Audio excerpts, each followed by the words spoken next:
How you guys doing today? I wanted to say welcome and thanks for joining me on this Friday. And we're going to talk about some really cool stuff. But first of all, I want to say hi to everybody. Daniel's in the house, Peter's in the house, a couple ex-Guild alumni, which is awesome. Masood is here.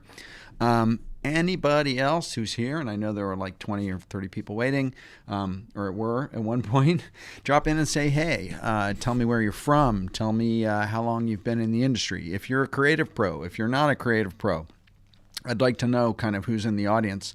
My guess is most people are going to be creatives because I put creatives in the title, but we will see. All right. So Abdullah's in the house. Motion Master Templates. So Dason is in the house. Sonia, it's good to see you, Sonia. Joe Workman, yes. AI Surav, excellent. Good to see you. Robert Smith, my man. Good to see you, Robert. That's awesome. Amy Roth, good to see you too. Bunch of people coming back. That's awesome. And some new faces, which is good too. So how's everyone doing? How was your week? Yeah, what were your wins for the week? I just came off my my peer mastermind call. I participate in a mastermind every week on Friday at noon with a number of my peers, and we share our wins for the week, challenges we're having. We get advice and input. We ask questions. We open things for discussion, and it's a really, really excellent way to stay up to date, number one, to stay motivated, to stay accountable to what you're doing, to continue to drive forward in your business. And we're going to be talking a little bit about more about masterminds and how effective they can be. But it's just, it's kind of apropos that I'm doing this at 1 because I literally had to leave my mastermind early so I could kind of prep for this. So it's great to see you. Craig, good to see you. Aini, Morel, Alexi, cool, from Scotland, yes. And I know we have Finland, and we have Brooklyn, and Robert Smith is from Canada, I know that. Joe Workman is from California. Wow, excellent. We got a whole range of people in the house. And I can't pronounce your name because it's in Cyrillic, but welcome. Jason, good. A couple of my mastermind peeps are showing up, which is awesome. I asked them to, so that's cool that they're doing that. Anyway, good to see you guys. And so we're going to be talking about barriers to success and also some key unlocks to success. So how can you unleash your maximum potential in what you do in your business? And also, because a lot of us are individual contributors or freelancers, that's also very linked to personal as well. So what are the mindset aspects that kind of hold us back or limit us in terms of what we can see of what we can accomplish? And I'm also going to talk about 5 kind of key barriers as I see them. And I'm also going to talk about a number, 2 or 3 kind of tactical approaches that you can take to unlock some of those barriers for yourself. And then I'm also going to be sharing about a really cool thing that I'm going to be launching in just a month or so, which actually is one of those things that can unlock a lot of these barriers that I'm going to be talking about today. So I want you to stick around for that, and I will drop hints for it as we go through. One hint is the hat that I have on, but you will hear more about that soon. Oh, yeah. Peter says, questions in all caps. So here we go. Let me do this. So as we go through this, if you have a question, please type question in all caps in the chat. So that way I'm going to run through all the content, and then when we get to the Ask Me Anything kind of at the end, I'll scroll back through the chat window, and if I see the word question in caps, I can recognize it very quickly that there's a question that I need to answer. So if you have any questions as we go through this, type question in all caps and then your question, and then I'll scroll back and get to them. So thank you for that reminder, Peter, and I'll just leave that. Actually, I won't do that. If you haven't connected with me on all my social platforms, please do that. You can join my newsletter at philipvandusen.com/muse, which is my email list. Definitely connect with me on LinkedIn. I'm very active on LinkedIn, Instagram as well, even Twitter. Not so much on Twitter. I'm not very active on Twitter. It's not kind of my jam, but I am there and I keep my eyes open. So definitely connect with me. And on Facebook, if you're not a member of the Brand Design Masters Facebook group, I highly recommend that you join. I'm going to throw that up there really quickly. The Brand Design Masters Facebook group is a free, private Facebook group that's full of creative professionals and entrepreneurs who are networking with each other and sharing their experience, resources, their portfolios. They're getting feedback, and they are helping each other to grow their businesses faster. And it's a really cool and vibrant group. And a lot of people over there are people who kind of found me on YouTube. So go over to Facebook. Go to facebook.com/groups/branddesignmasters and join today. You have to answer a few questions, and you also have to cough up your email address. And if you don't share your email address, you don't get in, because that's kind of the price. That's the ticket for entry. And then you get on my email list, and I don't send a gazillion amount of emails, so you're not going to get inundated. But definitely join the Facebook group. That is a win for you if you do that. Okay, so why don't we jump into it? Are you guys ready? You want to hear about some of this stuff? I'm also going to be sharing some personal things, and one personal thing in particular, which I actually have never, ever shared before in any of my content. And it is a very deeply meaningful, and also was one of the most significant barriers that I had in my career, that until I addressed it, my career was in lockdown. And so I'm going to share a little bit about that with you today, and probably more in general as I go through in my content. It's a decision that I've kind of made, that I just want to be a little more transparent about my journey, in hopes of possibly helping other people who might be struggling with the same thing. And a lot of creative people have a tendency to struggle with this thing. So let me just throw some slides up here really quick. There we go. Unleashing your potential. That's what we're going to be talking about today. So who are you? You're probably a creative pro, right? Because I put that in the title to the live. So, and if you're not, if you're an entrepreneur, this is definitely going to apply to you as well. Some of what we're talking about is industry specific. Some of what we're going to be talking about is mindset and motivation. But they all have very tactical steps that you can take to overcome them and to unleash your potential. So creative professionals have kind of unique talents. We have unique skill sets. We're kind of unusual in the working world in comparison to a lot of people who are professionals. And we also work in a really highly competitive landscape. And so it's up to us to really up our game and sharpen our pencils when we're going to market, either as independents or even in our full-time employment, if that's what you have. And so some of the challenges I'm going to be talking about today are challenges that you may have felt and that can actually really limit your growth and hinder your success in the long term. And I'm going to be talking about 5 major barriers and the solutions and some tactics, as I said, to how you can make progress against those. And at the end, I'm going to share 7 really key themes that you'll hear as we go through these barriers and the solutions, that they're kind of 7 key themes that tie them all together. And that's something that I discovered as I was doing this presentation, that I kept seeing kind of the same themes. And I think that you'll find it really interesting about how these themes kind of bind the idea of experiencing barriers that hold us captive in our growth.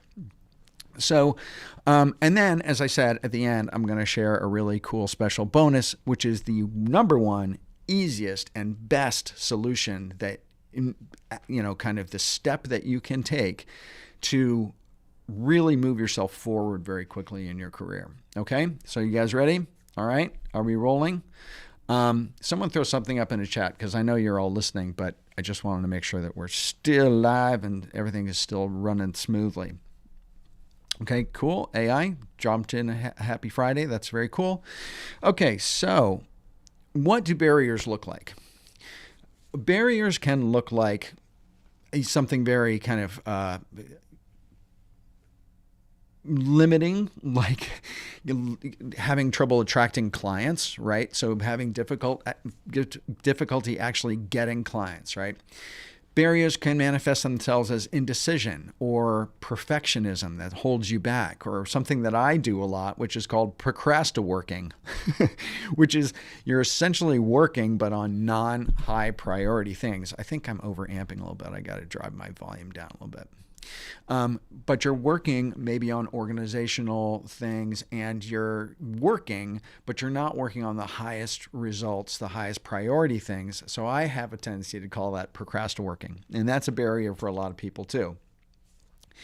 And there's imposter syndrome, there's a lack of direction or a lack of kind of plan or a real clear path that you're going on, and a really kind of clear stages of development and steps of action that you've laid out for yourself, that are going to be goals that you set for yourself as you go through. A barrier could be gaps in industry knowledge. So these are either skills that you don't have in your industry that would be really helpful if you do have them, or maybe you're not at the top of your game in your particular area of creative endeavor, and you have to learn some new stuff, or there's new market challenges or new technologies that are coming your way that you're going to have to get up to speed on to stay competitive.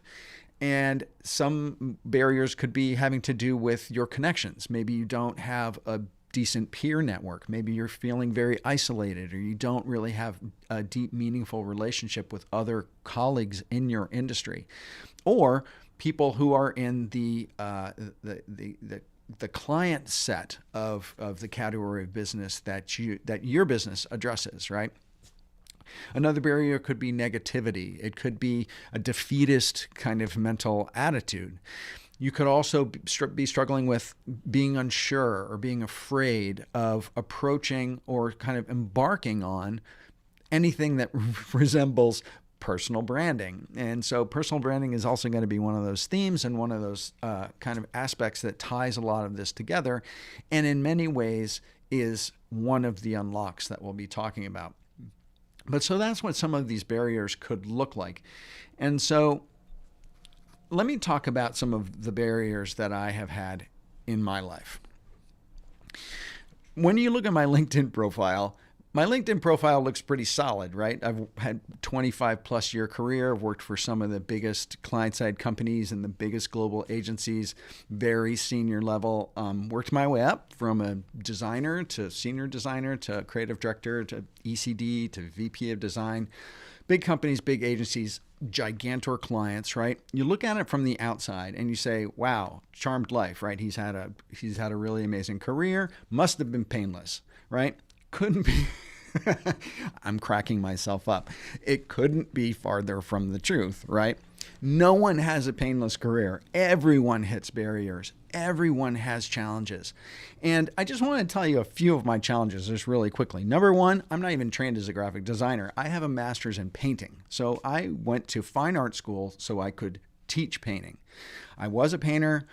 I felt I was pretty good at it. But then I knew I had to figure out how to make a living in painting, so I went and got my master's degree so I could teach painting. The problem is at that point in time, this was decades ago, there were no college level teaching jobs, and I was looking for teaching work for like 4 years out of university, banging my head against the wall, trying to find even a 9-month sabbatical replacement, right, job teaching painting or drawing.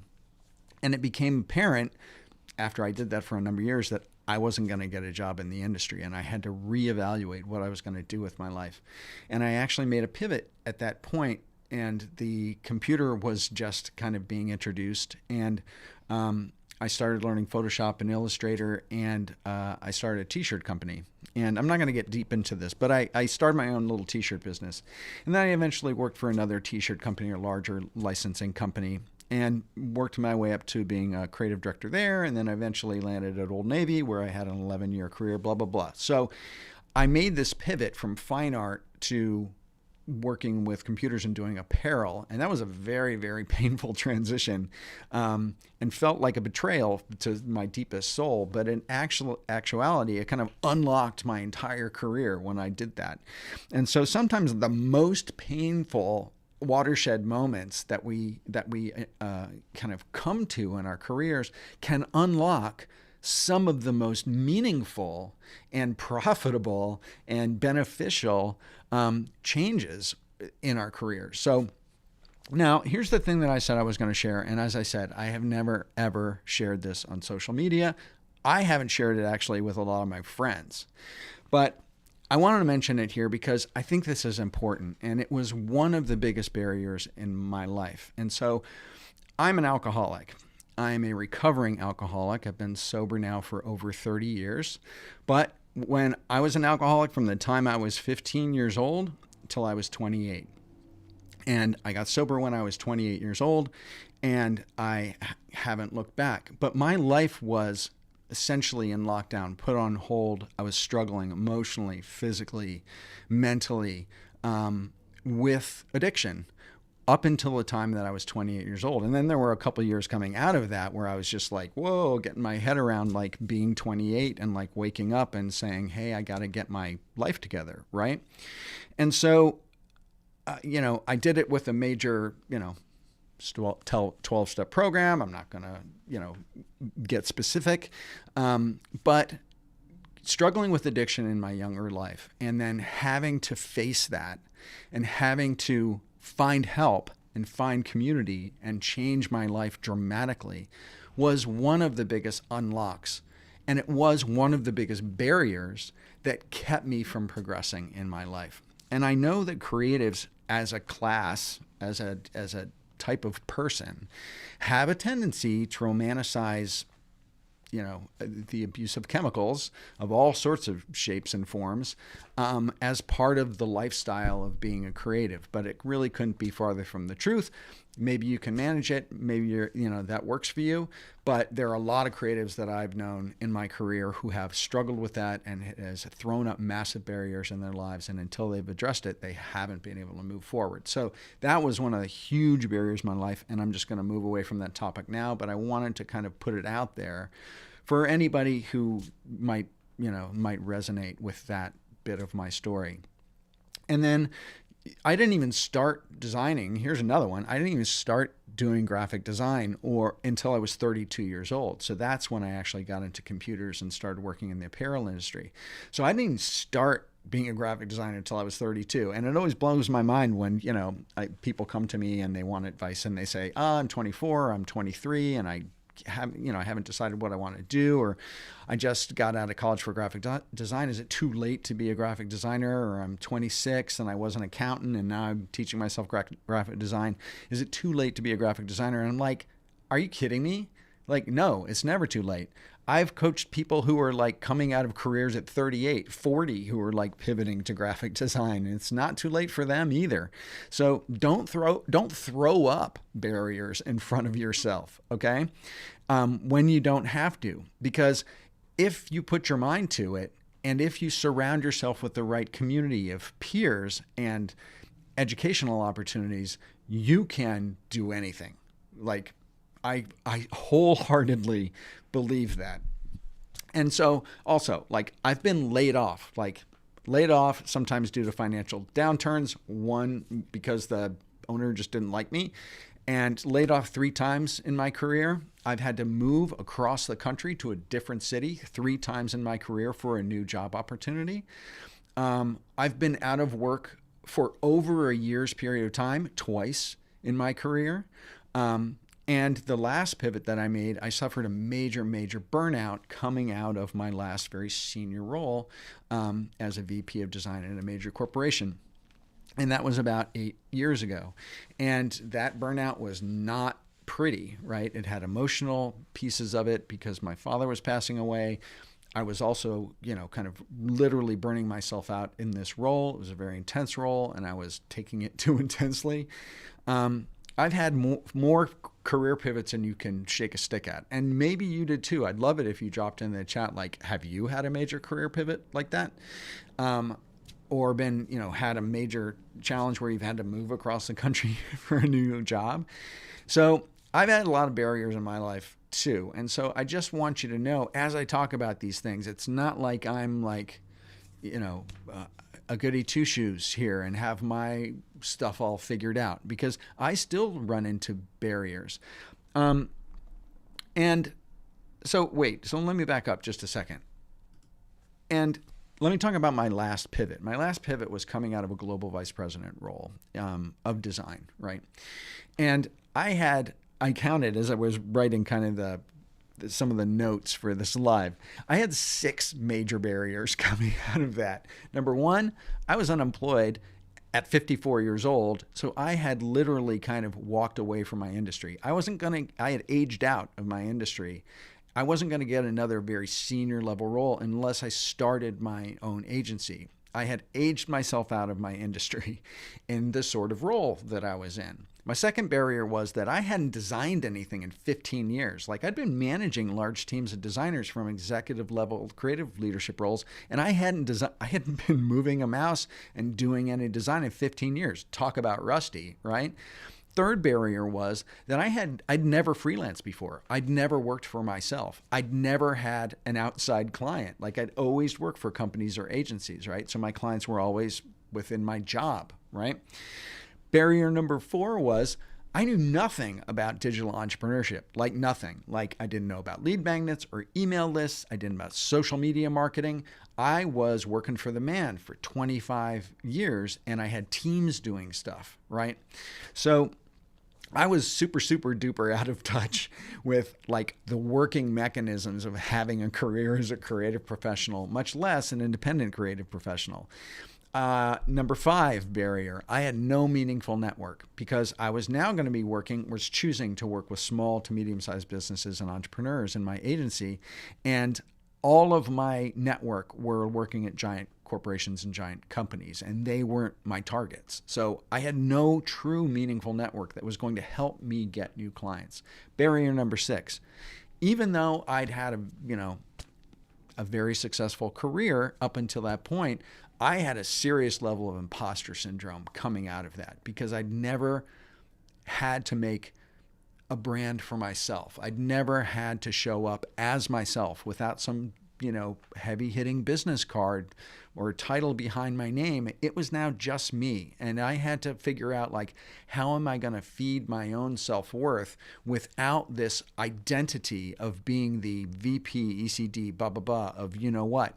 And so I started a business. I started an online e-commerce business, an accessories company, and I built it. It was totally fun. I loved it. I got my chops back kind of building that company. And then after a year, I decided I didn't want to ship products. And so I shuttered it. And so essentially within a year of building this company, I shuttered it and closed the business. So, and then I pivoted again to having an agency. So I've had a lot of barriers and I've had a lot of pivots in my life. And even since that last major pivot. So I just want to share that bit with you a little bit. And I don't know if anyone can identify with any of the stuff that I'm talking about, but I just wanted to give you some context for myself, some real context around who I am and what I've experienced, because you undoubtedly, the people here and in this room, have experienced those things. We all experience major barriers. Sometimes they're not our fault. A financial downturn, death of a spouse or a parent, or a forced move across the country or a forced move to another country. There are all sorts of, to a certain extent, I'm sorry, I'm stumbling, but it's like I was thinking about generative AI, and it's like I was thinking about who generative AI is really brutalizing. And it's brutalizing coders, for one thing. Like 15 years ago, it's like, if you want a job that's never going to die, be a coder. And now it's like ChatGPT can decode, or kind of troubleshoot code faster than any human being. But if you were a fantasy illustrator who did realistic fantasy illustrations, generative AI is going to be kind of kicking your butt. So things happen in the industry and in technology that can throw huge barriers in front of people that you have to figure out, right? And so, first of all, barrier number one, having a limited skill set or market challenges. So what I was just talking about. So you may have limited or old or not in demand skills anymore. Or, are you challenged by the ability to access opportunities or the ability to access skill building, lacks, teaching resources, right? Sorry. Whether you have a lack of mentorship, where there's an absence of real learning platforms that might be holding you back. Well, those are real barriers. So let's talk about some of the kind of unlocks for what that could look like. And so the unlock for it really is continued professional development and investment in your professional development. A lot of people think that, you just have to have the willpower and go out there on YouTube or, kind of study up. Sometimes you have to actually invest financially in taking a course or joining a community or, kind of brushing up on or getting a certification to brush up on your skills to really continue to thrive and survive and to get over a significant barrier. And so, yes, the first thing that you do is you admit that you got to learn something. And then the first stop is YouTube. Like, there is so much free learning on YouTube. It's insane, as you know, sitting right here, listening to this live, right? And then there's also LinkedIn Learning. So LinkedIn Learning, if you have a premium account, is just an insane volume of really incredible teachers and really incredible quality content.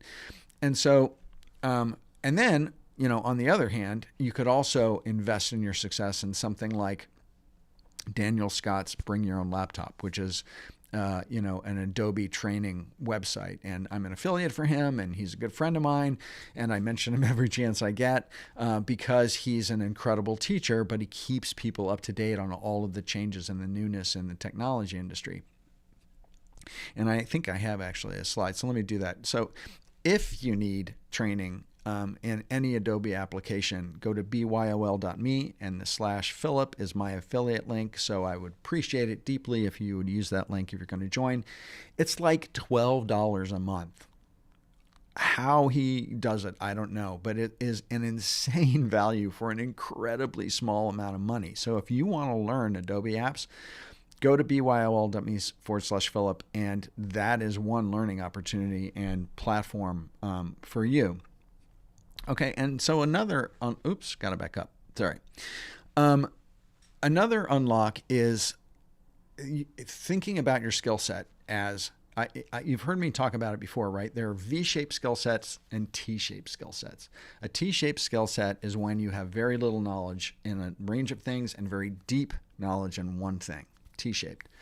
When you're an entrepreneur or a freelance creative professional, you have to develop a V-shaped skill set, which you have a deep skill set in one thing, but you may have somewhat deep in a few others. And then you also have to have knowledge in business development and financial management and project management and, copywriting and all the sorts of things that go into all of the subsidiary things you do as a freelance creative professional. You have to have those skills too, right? So you have to think about your skill set. Do you have a T-shaped skill set, which can work great? I'm not saying they're terrible. They can work great if you work inside a corporation or inside an agency. If you're working for the man, then T-shape can serve you. But as soon as you get out into the consulting class and as soon as you go independent, you got to start working on a V-shaped skill set because that is what you're going to need in order to survive out here. And so that is one of those unlocks, is to start thinking about your skill set and what you are going to have to do in order to kind of create more of a V shape. And this is, I'm not going to harp on this either, but eventually, if you're a creative pro, eventually, later in your career, you're going to age out of full-time employment in your career, and you're still going to have 10 or 15 years of working life left in you. And so you're going to eventually have to develop a V-shaped skill set no matter what. And I will fight you to the death around my point of view on that. And there's also like incredible mountains of data that support, kind of my point of view on that as well. Okay. And then the other thing, and this kind of links to the V-shaped and T-shaped idea, is, and this is another kind of coined term like procrasta working, but this one is, what is your design plus? What is your creative major, your T plus? What is that other thing? If you do video, can you also add on audio? If you do audio, can you add on video? Can you add on motion? If you do 3D, can you add on being an AI prompt specialist? If you do copywriting, can you, write paid advertising? What is your creative plus, your design plus? Start thinking about how you are going to augment your T-shaped skill set to broaden it. Okay? Is everyone keeping up with me? Yeah? Joselle is in the house. Yay. Kendall's in the house. Gifts Box Creative. Excellent to see everybody here. Christina's World. Pat, good to see you. I'm just going to scroll back in the chat. Mauricio, great. Morel, awesome. Amy, chicken in bread. Luana Gomes, she's my girl. It's really good to see you in here. And she is, I hope you don't mind me outing you. Luana Gomes is a coaching client of mine, and she made a major pivot into graphic design at 28, and she is killing it. She's also coaching with me, so she's killing it fast. But if I do say so myself. But Luana is great. You should actually check out her work. Okay, so we're going to move on. You guys ready? Okay, here we go. Oops, did that slide already. Now let's talk about barrier number 2. Barrier number 2 is that you may have a network. If you don't have a network, huge barrier number 2 plus, right? Got to work on getting a network. But you might have a network that isn't working for you, meaning it's not actually generating clients' activity in your business. It is not a referral engine. And that is a big difference. That's a big, critically important difference. You may have 500 plus network connections on LinkedIn, but if they are not actively working for you as a referral engine, that network is kind of like vanity metrics, right? That number, 500 plus, it's going to get your posts kind of seen by more people, but they're vanity metrics unless that network is working for you, okay? So some barriers in this particular area what they look like are like isolation. Whether if you're an individual freelancer, you might not work with a lot of people. Maybe you work in your home office. You may lack true meaningful connections. You may have limited access to kind of networking events. These are the sorts of things that really hold you back. And so building a strong professional network will really open doors to new opportunities and new collaborations and new clients. And so the unlock for that is expanding your circle. And I'm going to tell you 4 things that you can do to expand your circle. Number 1, join a mastermind group, right? A paid mastermind, form your own. Masterminds are a professional community where people are networking with each other, sharing resources, to a certain extent what I was talking about at the very beginning of the live stream, where you are getting to know people deeply on a professional and personal level, and sharing resources and referrals and motivation and goals and accountability with each other. It is one of the things that can move you forward faster in your career than anything else, and I'm going to share a lot more about that at the end. Actually, probably before the end, because it is one of these major themes in barriers and unlocks that we're talking about today. And the second one is to connect with your peers. So this could be on LinkedIn, it could be on Facebook groups. You want to exchange ideas. You want to really start engaging in these communities. You want to start engaging in these LinkedIn groups and start to leverage each other's networks and ask for connections, ask for referrals. The third one is connect with colleagues of other disciplines. Now that's a key point. When you're connecting and making new network connections, you want to make sure that you're not just a graphic designer making connections with other graphic designers, because that's easy, right? It's easy to find other graphic designers. What's harder is to start making meaningful connections with video editors or audio editors or Facebook ad experts. And I say in order to broaden your circle and have a circle that is meaningful and is going to act like a referral engine, you want to consciously seek out people who don't do what you do. They may be in the creative professions, but they don't do what you do, because those are the sorts of people that are going to be able to bring you in as a subject matter expert to a project they're working on, or you're going to be able to take a project that incorporates something that they do that otherwise you wouldn't be able to accept that project. And by bringing them in as a subcontractor, you can accept the project, right? So that is what I mean by a meaningful network that actually is acting as a referral engine, both you kind of getting referrals coming into you, and you're handing referrals and connections out to other people. Okay, you sticking with me? Barrier number 3. How we doing? How's everyone doing? I'm on my 49. I'm starting with graphic design again after 20 years being away from design. Mauricio, cool. Yes, I know. I was away from it. Yeah, I probably hadn't done any designing. Hadn't designed a logo in 15 or 20 years. It was crazy. When I started back doing it, I was like, oh my God, I'm so rusty. It was so painful. But it came back, but it was painful. All right, barrier number 3. Barrier number 3 is indecisiveness and not having a clear success map, not having a clear goal path for what you want to do.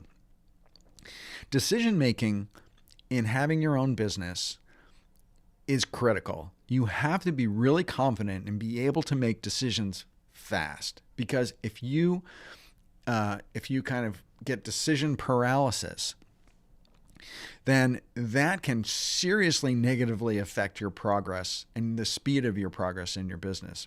And if you struggle with decisions, pro, con, everything back and forth in your head, big tennis match, big ping pong battle in your head about what to do, and you're eating time and days and weeks trying to make the decision about the next right step, those are the sorts of things that are a massive barrier to success.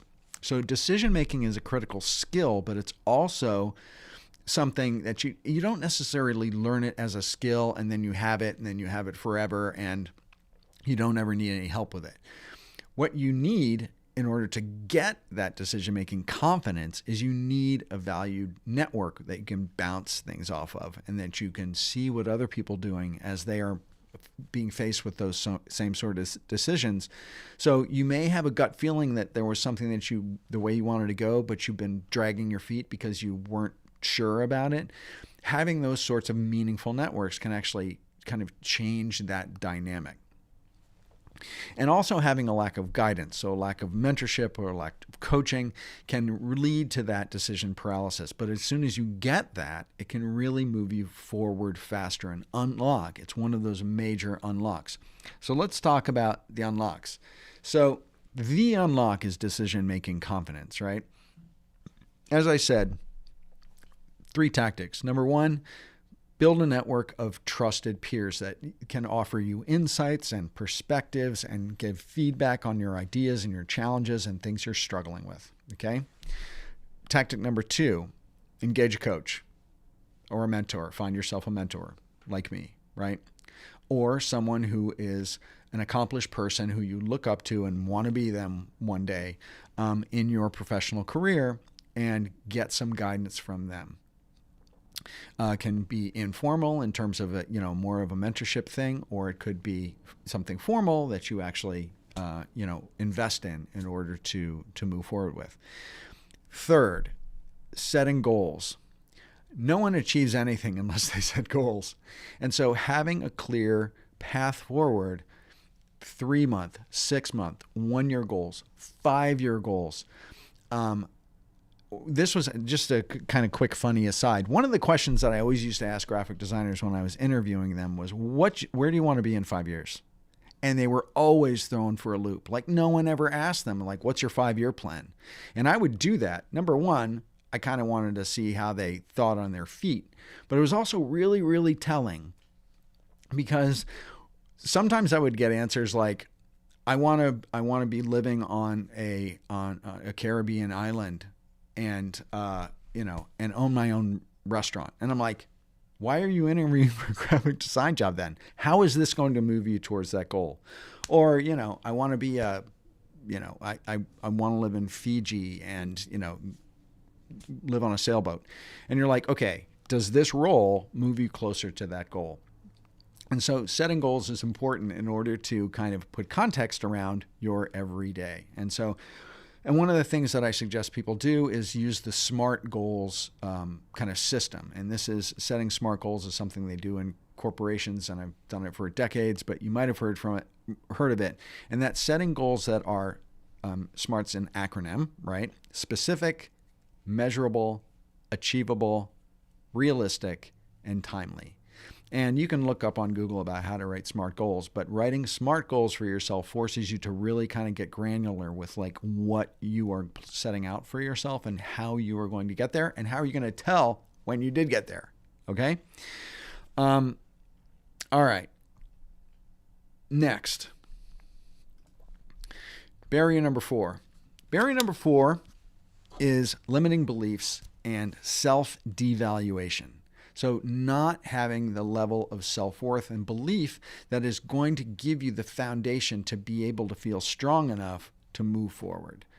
And creative professionals as a class of people are sensitive and emotional. And I'll arm wrestle you to death on that one too. But I have found creative professionals as a whole to be fairly sensitive and emotional people. And they have a tendency to suffer from self-doubt a lot. They have trouble making decisions more than a lot of other sorts of professions, I found. And imposter syndrome is also rife in the creative industries. And so there is this baked in level of limiting beliefs and self-devaluation that I think comes from being a creative professional. And so there's also this level of added pressure that comes from having sole responsibility for your professional career.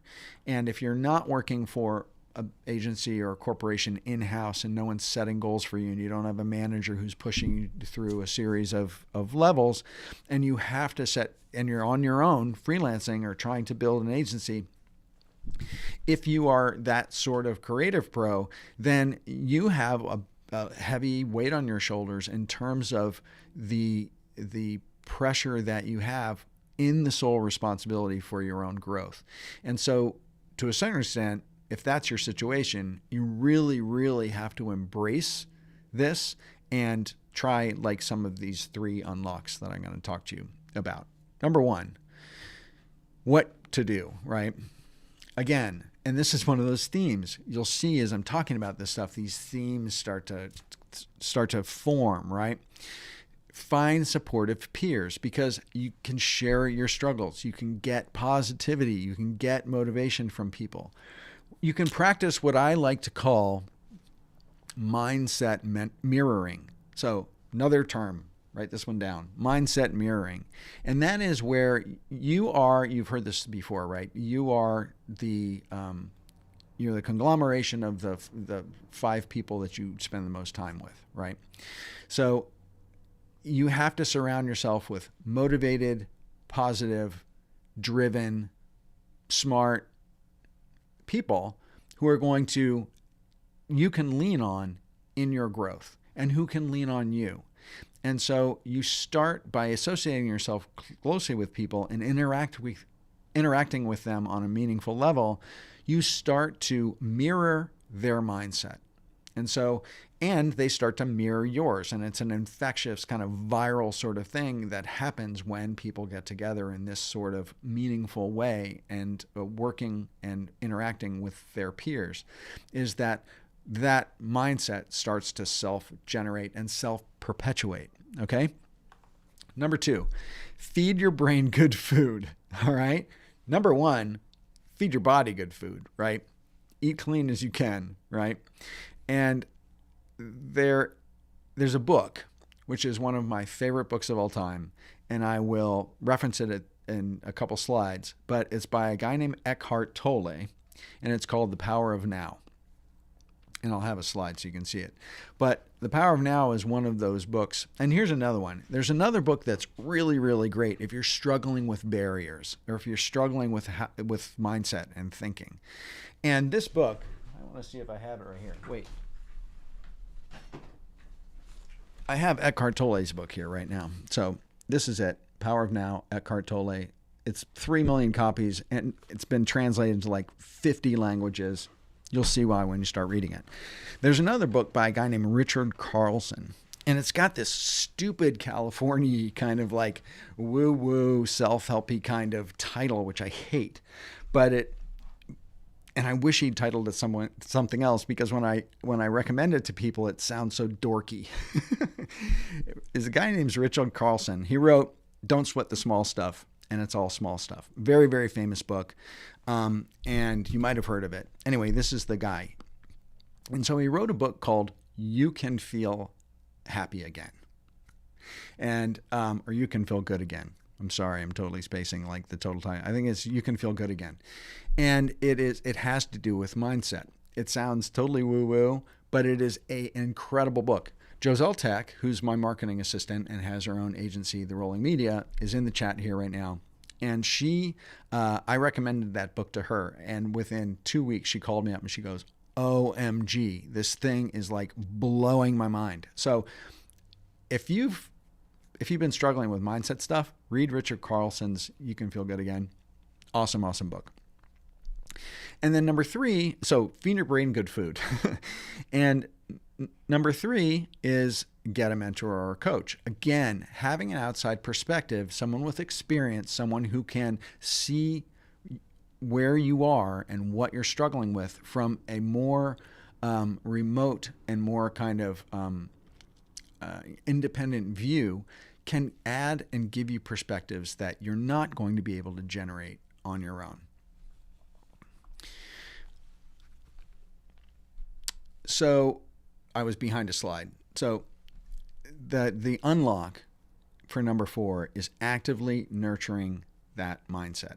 You really have to take an active role in addressing any kind of mindset barriers that you feel that you have, or that are you're starting to recognize as barriers that are holding you back. Barrier number 5. Okay. Feeling powerless or invisible with a lack of agency in your life. So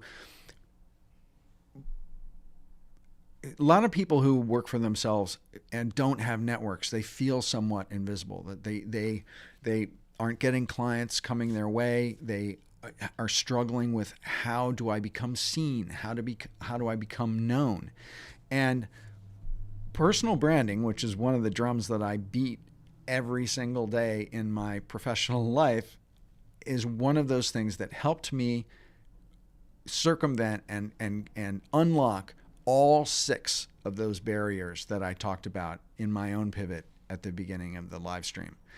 Is that building a personal brand creates visibility so people can see you, so you don't become this invisible entity that's having a hard time kind of connecting or getting clients or developing revenue streams.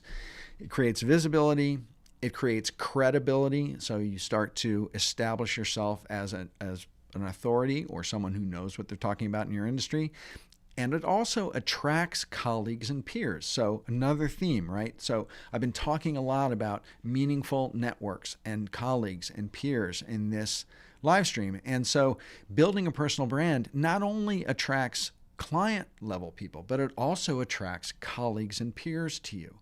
And so there are multiple benefits for taking the kind of steps that you do when you're building a personal brand.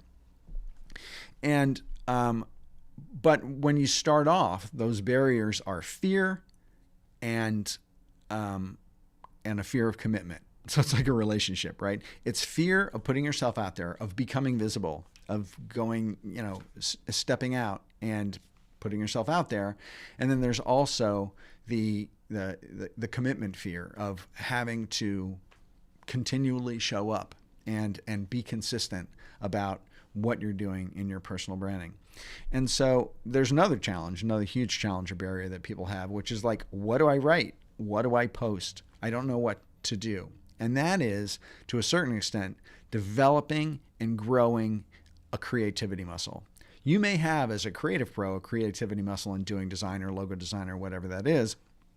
But I guarantee you, if you're not developing content or have never done it, there's a creativity muscle that you have to start to develop and try out and get stronger with that goes along with building a personal brand that you have never had to use before. It's like a muscle that you've never had to use before. So until you start and get over that fear and start doing it, you don't realize that that creativity muscle exists, A, and B, that it takes a lot of work to kind of get stronger at it and have it feel more comfortable,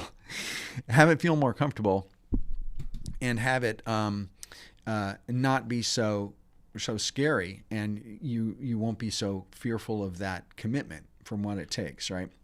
Okay, so here's the unlock to this powerlessness. The powerlessness is really when you start developing a personal brand and taking those actions, you are taking ownership of your growth. You are taking the power back. You are taking and instead of as kind of expressing a level of victimhood, which I tell you, and I hate to say it, I hear it a lot with creative professionals, this level of victimhood, and it kind of tees me off because people have a lot more agency, a lot more control over their success than they think they do. And that's one of the reasons why I do what I do here. That's one of the reasons why I'm sitting in this chair talking to you on YouTube right now, is because creative professionals have a level of power and agency in their destiny that they don't realize. And I know, because when I came out of my last gig 8 years ago, I felt invisible. I felt powerless. I felt like I didn't have any agency over my destiny. And I had to kind of like reboot. I'd turn it back off and back on again, right? Like a computer. And I had to totally reboot. And so what do you do? What are we going to do? What's the unlock? So the unlock in this case is A, building a personal brand. But building a personal brand engine, right? Not just like fluffy personal brand, I'm building my personal brand, my website, right? I'm talking about a personal brand engine. And this is an engine that creates business and referrals for you. And it comes from finding your voice. It comes from starting to have a point of view, express your ability, your knowledge, sharing valuable information with people, and putting yourself out there. Going to the debutante ball, joining society, becoming visible, right? And making that commitment to doing it. Now, personal branding can be a fairly complex thing, right? There's a lot of moving parts to personal branding. So I wanted to share a couple things with you. Number one, I wanted to say the first step that you need to take is to write a personal brand positioning statement. And if you look up brand positioning statements, you can use some of the formats that you use for brand positioning statements, but you can also write kind of your own statement as long as it touches on these key things, these 5 key things. Personal brand positioning, you want to say who you are, what you offer, who you're offering it to, what's the value that it delivers, why you're better, why you're different. That's it, those 5 things. And it's a lot harder than it looks. You have to take a moment and really think about what it is that you are offering, who's it for, what value it has, and why you're better and why you're different, and put it down on paper. And wordsmith it to death. Hone it down, get it tight, niche in, right? Force yourself to do this exercise. It's amazing that the number of people that I talk to who are building personal brands, who may be a creative professional or even doing strategy for companies, and they do brand positioning and brand strategy all the time. And I say, have you ever written a brand positioning statement for yourself? And they're like, no, they haven't. And so that's, I'm sorry, I'm getting really flippant. That's one of those things that's a great unlock if you do it, okay? Take a screenshot of this. Another thing is, because personal branding is it can be complex, I created this really great tool. It's called the Personal Brand Wheel. It's based on the idea of the life wheel, which is a tool that a lot of coaches use, life coaches use. And I decided to kind of take that concept and morph it into something that was based on personal branding. So it's a tool where it breaks up the major activities of personal branding down into 4 quadrants. And the quadrants are foundation. I can't even read it because it's so small, but they encompass everything from developing your strategy, developing your brand ecosystem, developing how you engage and what you put out into the world, and then how you build your community. And so this tool is available as a download. And it's so if you go to I'll back up. If you go to philipvandusen.com/PBW for personal brand wheel, it'll take you to a link and you can download this PDF. And the PDF looks like this, which is there's 2 pages of prompts, of question and answer prompts that will take you through every single stage of the 12 stages of the wheel. And if you address and look at these questions, it helps you gauge where you are in each of these sections. And so you create a visual map of how strong or how weak or how developed or how undeveloped your personal brand is. And it also helps you just think about all of the aspects and the levels of complexity that go into developing a personal brand. Okay, so go to philipvandusen.com/PBW. If you're already on my mailing list, don't worry if you have to enter your email address, because it's not going to change anything. You'll just get the tool.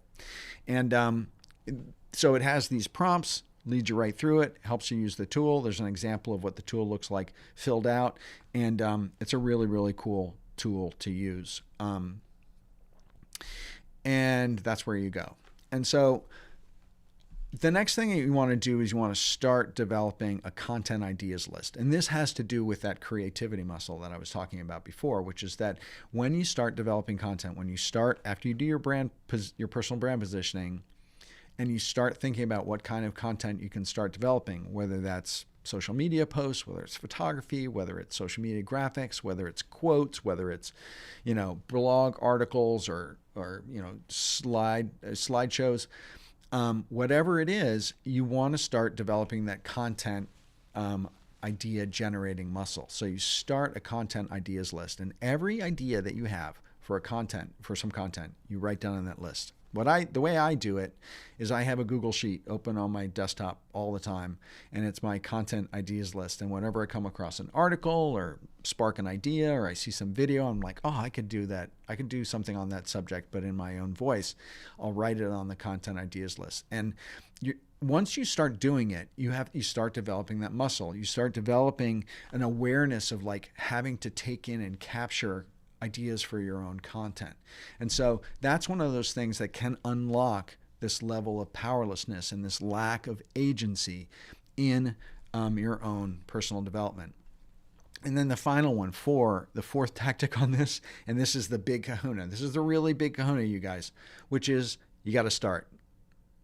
You got to start. I'm going to tell the story that I always tell. If you want to learn how to play tennis, what do? So you go out and buy a really great tennis racket, you buy some cool tennis clothes, you watch a bunch of tennis videos, you go watch some tennis matches, you read a book on tennis, right? But you can't learn to play tennis until you step out onto a court and start swinging the racket and hitting balls all over the place and into the net and over the backstop, right? You have to start. You have to actually start. You can do all sorts of dancing around the subject, but until you actually start doing it, the learning doesn't start and the muscle doesn't start developing. Okay, so that's one of the tactics. Now, as I said before at the beginning, I was going to kind of touch on 7 unlock themes, right? So there's 7 themes that you've heard as this presentation has been going on. And as I share these themes with you, you're not going to be surprised, because they're going to kind of ring true as having shown up in a lot of the barriers and solutions that I've been talking about today. And sorry, got to back up. So here are the themes. I said 7, and there's only 6 here, as you notice. But developing a network of peers, a meaningful network, one that actually works for you. Goal setting, setting up a plan of attack, a success path for yourself. So you're not just wandering around the desert blind. Developing a feedback loop. So that's some sort of feedback that you can get on your ideas, what you're struggling with, on the decisions that you need to make. So, and that links right back into your network of peers, which is number 1. Number 4, guidance and coaching. That's getting some mentorship, getting some coaching, whether that's paid or whether that's finding a mentor who will do it for free. But getting that sort of expert opinion and perspective, unbiased opinion of what it is that you are doing and what it is that you may need to do to get where you want to ultimately go, that is one of the major themes of this. Number 5 is new skills, developing your professional skills, learning new processes, developing initiatives in terms of your movement and your continued growth in your professional skill set. And then using your voice to attract new business. And when I say using your voice, that is developing content through developing a personal brand. And when I say new business, this is a cool thing. When I say new business, I'm not just talking about clients. I'm talking about, like I said at the beginning, you are attracting colleagues and peers to you too. Right? By developing content, you're not going to just be getting the clients who need the value that you're delivering, but you're going to become visible and credible to a new circle of colleagues and peers who you can start to connect with and who will want to start connecting with you. Okay? And then number 7, which is the big kahuna, is the power of masterminds. And that should be no surprise, but masterminds provide a community of really like-minded peers who offer guidance and support and accountability, and it really, really speeds up your professional development. And you can get tools and motivation through folks. It will unlock a level of potential in you that you had no idea even existed.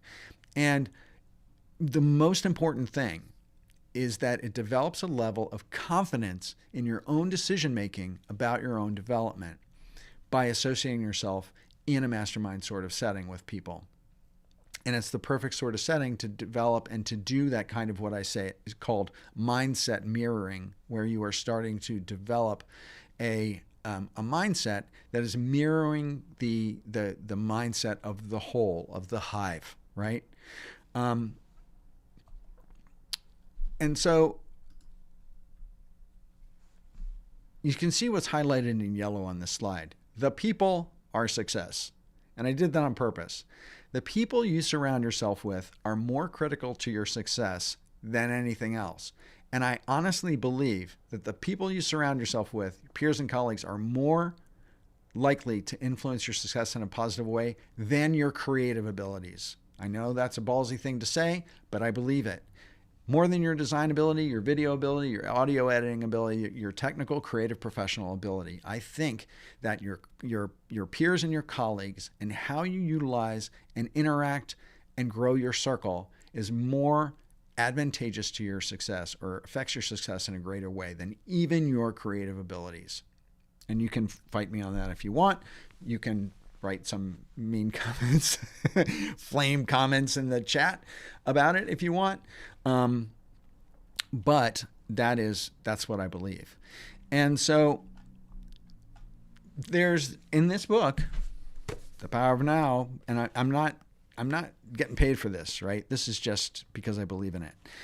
The Power of Now by Eckhart Tolle, written a long time ago. There's a quote in it that says, I'm going to read it. When a log that has only just started to burn is placed next to one that is burning fiercely, and after a while they are separated again, the first log will be burning with a much greater intensity. After all, it's the same fire. And that's exactly how masterminds work, is that when you have 4 or 5 logs that are on fire and you put a log next to those logs, that new log can't help but catch on fire. And that is how peer networks, masterminds, paid communities work. And they work wonders.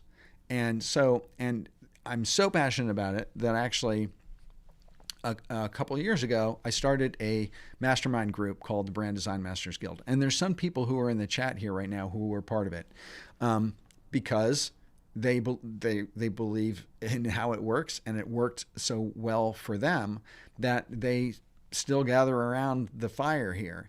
And so the Brand Design Masters Guild was a 12-week long program. It cost $1,500 for 12 weeks, and there were 10 people in each one. And I did this 4 times, 4 12-week sessions, one after another. And they were incredibly powerful experiences for the people who were in them. And you'll see a picture actually of Robert Smith, who was in one of the Brand Design Masters Guilds, and he was in the chat a little bit earlier. I don't know if he's still here. But Robert's a super talented graphic designer with an agency in Canada, and he was part of the Brand Design Masters Guild. It was a transformative experience to a lot of people who were there. And one of the things that they said when it ended after 12 weeks was that, I wish this wasn't ending. And I told everyone that eventually I was going to start a community that wasn't going to end. It was going to take everything that was awesome about the Brand Design Masters Guild, and it was going to offer it in a community that didn't have an expiration date on it, that was just going to continue. So that's what I've done. I'm in the process of building, and I'm sharing it with you before it's done, right? And I'm going to be inviting people in to participate before it's actually done. I'm going to build it while people are participating in it. So we are building exactly what it is that you need and want. And if you have been following me for any period of time, you know that I am good on my word and that I have a lot to offer. You can only just look at my catalog here on YouTube and how much I offer for free. You can only imagine how much I offer in a community or in coaching, right? And so it's called Bonfire. And it's a mastermind community for creative professionals. And if you go to philipvandusen.com/bonfire, you're going to see a sales page, which will give you an idea of what Bonfire is going to be about. And it's going to be a hybrid mastermind coaching training group of established, that's a key point, creative professionals. If you're just out of school and you're 1, 2, 3 years into your career, this group is not really going to be for you. This is going to be for people with 5 or more years of experience as creative professionals, or who are mid-career and are moving into graphic design after a number of years, or are, not 24 years old, who may be making a major pivot in their careers. It's for established creative professionals or established professionals who are moving into creative personal brand building. And what it's going to offer is kind of group coaching and mentorship from me, so direct access to me and addressing your particular needs. It's going to offer 2 times a month, probably live Zoom mastermind sessions. It's going to have a private online forum with news groups and content library, including videos and tools and training sessions. It's also going to have what I'm going to call the FIRE milestones, FIRE milestones, which is going to be a success path map to help gauge your development as a creative professional and help you kind of process check yourself and where you are in terms of your development, and help you kind of get a visual on where it is you need to go, what the next steps are that you need to take, okay?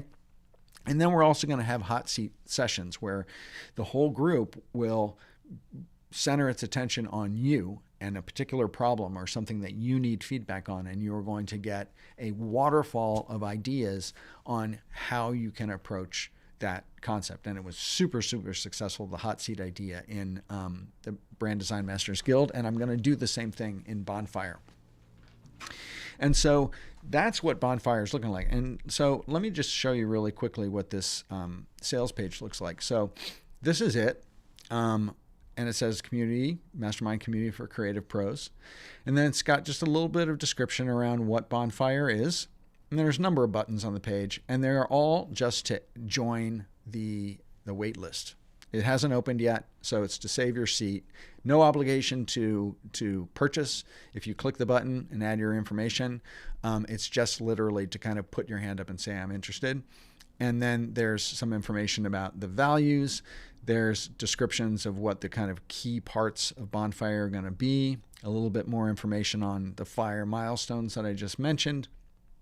some testimonials of people who were in the Brand Design Masters Guild, which was the incubator idea for what Bonfire is going to be, and some objections. What would a sales page be without listing some objections and knocking those objections down? And then some more information, some pricing. This is intro founder pricing, because when the doors open, we'll have founders pricing for a while, but then the price will be going up, and I will guarantee you that. So this is the founders pricing, and that's per month pricing. And then there's some frequently asked questions at the end. If you have some questions, see if you can get them answered there. So that is what Bonfire is going to be. And let me move some windows around here for a second. So hold on a second, just so I can rearrange my workspace a tad. Okay, so I hope you guys dug this. I hope you enjoyed it in terms of the kind of key major barriers and what those barriers look like for creative professionals and how they might manifest themselves for you. And then also some key action steps, some tactical steps that you can take in order to unlock and circumvent and unleash the power that you have that's going to get you through some of those barriers. And as you saw, there are some key themes, these 7 themes that I shared with you, that many of which can be addressed by building a stronger, meaningful circle of colleagues and peers that can drive your learning forward, your accountability forward, your planning forward, your professional skill set forward, and your business forward. And so I encourage you to go check that out. As I said, it's not launched yet. I'm just collecting names for people who are putting their hand up and interested. And I'd love to see you on the list. And I'm still building it. I'm going to be building it over the next month or so. And as soon as it launches, the people who are on the list will be the first ones to hear about kind of how it's progressing. So if you're interested in something like that and feel like it might be valuable to you, that's great. As I said, it's going to be an MVP. It's a proven concept. I proved it in running the Design Masters Guild. But I want to make sure that I'm building this community in the way that's going to be the most valuable to established creative pros in their businesses. So to a certain extent, I'm going to be building it as we're rolling. I'm going to be putting wheels on it as we're rolling down the highway. Because there's nothing like building a community and flushing it out and then having people get in there and use it and have it be not exactly what people want. So I'm looking for partnership in building it in the best way possible. And so that's kind of like, that's the content for today. And my comments did not continue to scroll when I was talking. So I didn't see any of these comments go by. So I haven't been able to be hip to what people were saying. But so I'm just going to leave that up on the screen. And if anyone has any questions, and Mubashir just popped in with a question, and I'll scroll back. Let me just scroll back really quickly just to see if there were any other questions quickly. If you have any questions about what I shared today, I'd love it if you could focus your questions on kind of the barriers and the unlocks that I was talking about today, or some of the major themes. If you do have a question that's outside of that, I will try to entertain it, but it would be great if we could kind of focus the conversation around what we were talking about and not go too far afield. And I'm going to do this. I'm going to put this up because Peter always reminds me to do this. If you have a question, type question in all caps before your question, and then I can see it coming in. Okay, just scrolling. All right, Daniel was very helpful, saying type questions in caps.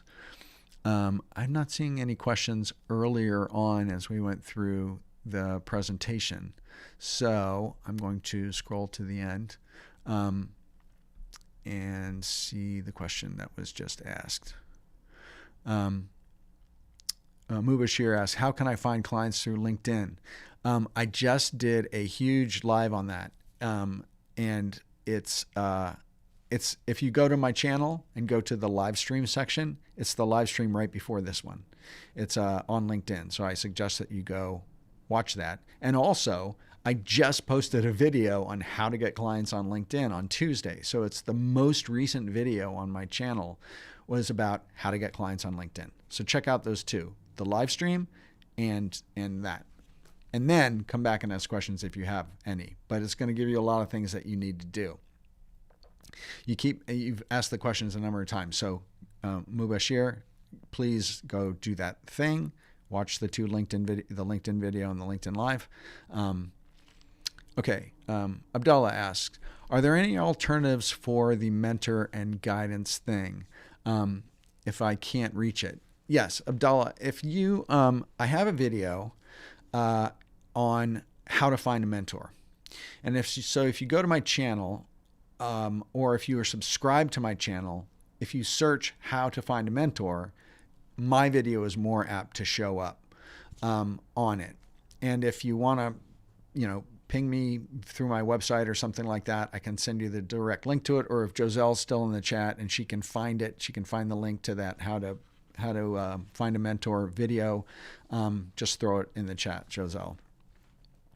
And so, yes, there are ways to get guidance, and the best way is to find a mentor. And there are some specific techniques that you got to use in order to find a mentor, because you can't just go asking somebody, because you have to understand that when someone chooses to mentor you, it's a serious investment of their time and their energy. And so to a certain extent, you have to develop a relationship before you ask for something like that. And you have to demonstrate through your actions that you are going to be someone who is going to really, pay attention and put their back into that relationship and take those suggestions and take those actions in order to make the relationship worth it from both sides.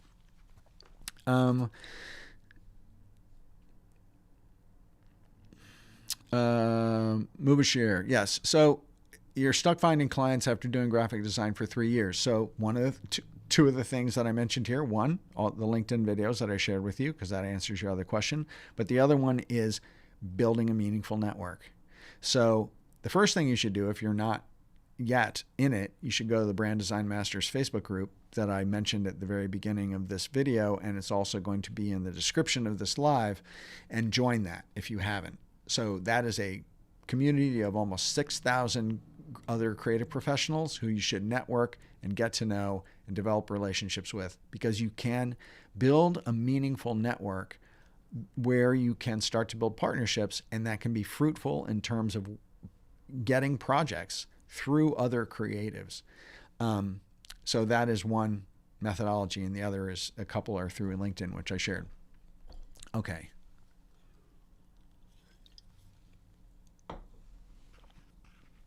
Michael Kirby said, you mentioned aging out.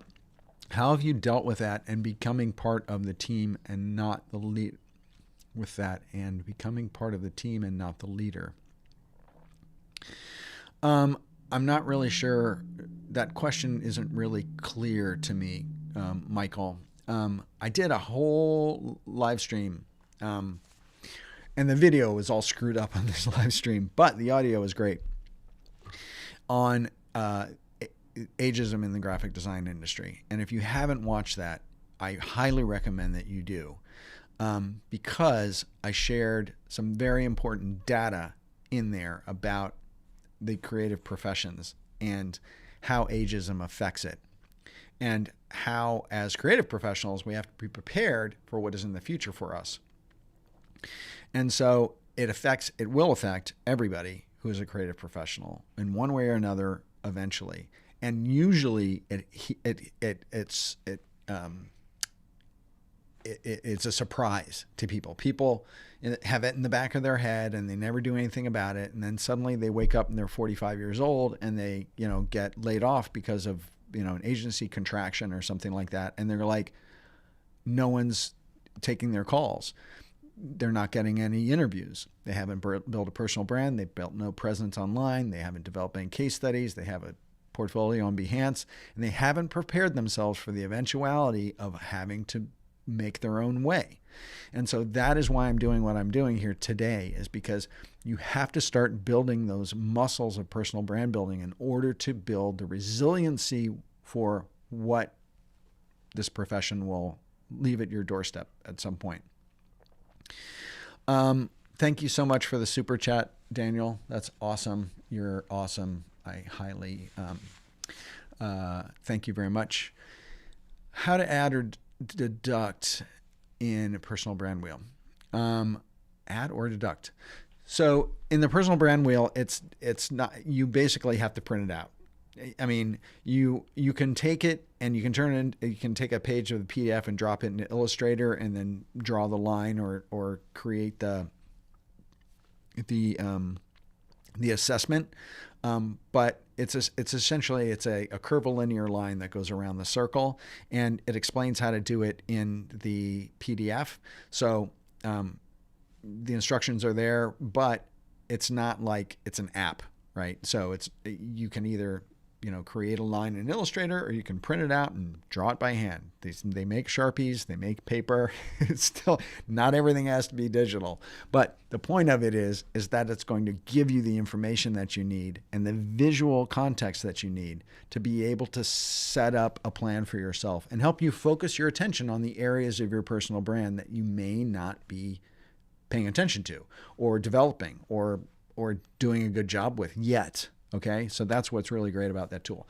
And after you download the tool and you assess yourself with it, if you have any feedback on it, shoot me an email. My email is, you can get it right from my LinkedIn profile and send me a direct email. Let me know what you think of that tool. I'm always interested in feedback on it.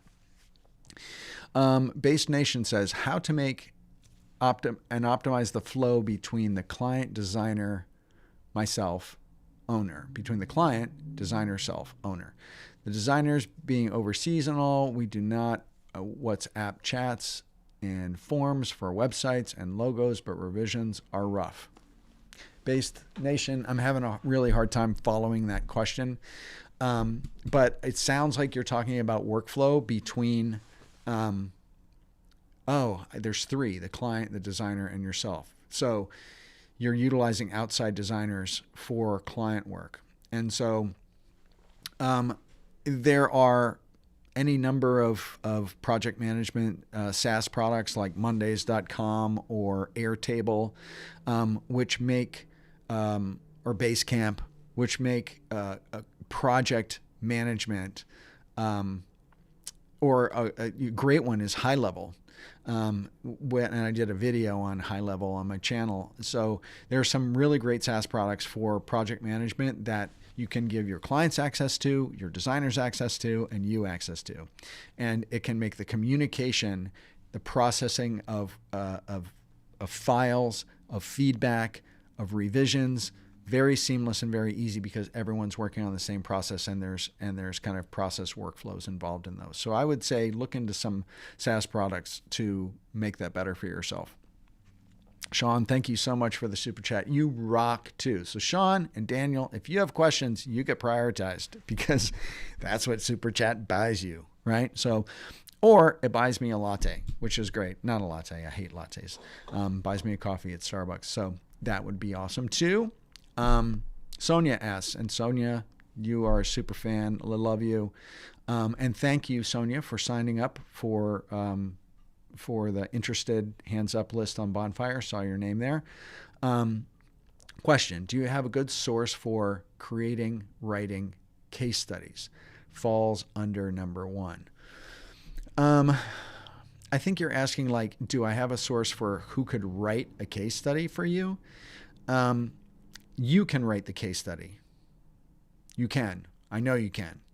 You don't really have to, there's not a lot that goes into writing a case study. If you have say you have a portfolio project on your website, if you want context on this, just go to my website and look at any of my portfolio pieces. And so at the top, it'll say the client, the project, description of the project and the challenge, and then what we did for them or the results. And then it shows all the work. And that really is all. You don't need like a white paper. You don't need some big giant block of text because no one freaking reads anything on the web anymore anyway. So you only need like 5 or 6 sentences to describe the client, what they asked for, what the business challenge was, how you solved it, what the results were, and then show the work. That's all you really need in a case study. And even in my portfolio PDFs that I send to clients, or I present sometimes to clients in a pitch on a Zoom, the case study description at the top of it is only a few sentences long. It just has to give it some context. So I hope that helps. Does that help, Sonia? And if you need help, look at the case study content on a couple of my pieces on my portfolio, and then write yours and then email it to me, and I'll try to give you some feedback on it, because you were also in Brand Strategy 101, I think, and so I will do that for you. Okay, gotta run. Ieni, cool. Thank you so much. I'm glad. Ieni, I'm hoping I'm saying that right. I'm glad it was inspirational. I'm glad you enjoyed it. And thank you so much for coming and hanging out with me here today. It was really, really awesome. Yeah, great, simple. You can do that. I know you can do that. You just have to know what things look like. And see, here's the thing, Sonia. That little hint that I just gave you, that little answer that I just gave you, like made something that has been rocketing around in your head, ping-ponging back and forth about what you're supposed to do, what's the right thing to do, can I do this myself, do I have to hire somebody, blah, blah, blah, blah, blah, blah, blah. How long has that been in your head, Sonia? Tell me that in the chat. How long have you been thinking about that? And then you came on here and you got some very quick mentorship from me, right? You got an example of what it looks like, and you suddenly, the problem got solved for you. That is exactly how things like Bonfire work, which is you bring your problem to the group and you say, I'm struggling with this thing, what do I do? And people like go, oh, try this, this, and this. And you're like, yeah, duh. Or that's what I was thinking of doing, but I wasn't sure it was the right thing. And then suddenly, bam, you have the confidence about the decision that you just made. And so that is the beautiful thing about mastermind groups. The question is irrelevant. Why the light is not reflecting in your glasses?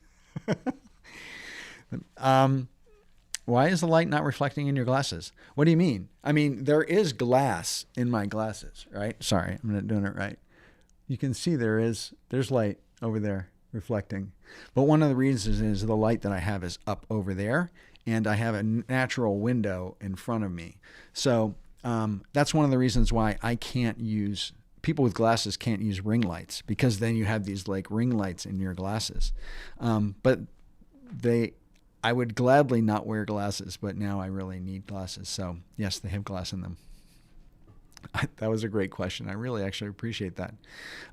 Robert, motivating. Daniel, question, where did Sonia find the info she just asked about? I think what she was saying, Daniel, was I told her where she could go to look on my portfolio about how I handle the copy that I used to describe a case study. So if you have a question about that, just shoot me an email afterwards. You got it. I know you do. Okay, guys, this is awesome. Joselle is laughing because, I've been on for an hour and a half. I always try to do these things in an hour. Today, I knew I wasn't going to be able to because and I'm going to do that. I'm going to bring the groovy soul music in. I knew I wasn't going to be able to because I had a lot of content, and as you can tell, I'm super passionate about the subject. And when I get going on it, you can't stop me, because I want you to get it. I want you to understand it. I want you to take it to heart, because it can be transformative. And we all have barriers, right? I shared some of the significant barriers I've had in my career, and we can get over them. We can get over them together, right? We can get over them together. And so that's the major big theme about this, is that you're not in this by yourself. You don't have to be in it by yourself. You don't have to struggle with some decision for months and months and months and not have an idea of whether it's the right decision to make or not. Build a meaningful peer network around yourself so you can get feedback, direction, confidence in your decisions, resources, ideas, reference material, tools, right? I gave you a tool, the personal brand wheel today, right? That's the sort of thing that can move you forward faster. And so I'm honored that so many of you came and joined me here today. It was totally fun. I had a great time, and it was great seeing you. So Luana, awesome. Groovy tunes, right? I love this. It's like, yeah. So Morel, Peter Lewis, Daniel, Christina's World. Christina's World, you're back. Good to see you. I remember you. Robert Smith is still here. Kendall, good to see you. Rockdim. Sonia, of course. Vlan, Michael, Mubashir, I appreciate your questions. Giselle Tech, just scrolling backwards. So June, Christina's World. Again, thank you guys for joining me. This has been like so awesome. So I hope you guys have a great rest of your Friday and a great weekend and a great week next week. And I will see you on the flip side. Hold on, I gotta turn this thing off. Wait, there we go. Okay, guys. All right, so take care. Good to see you, and talk to you later.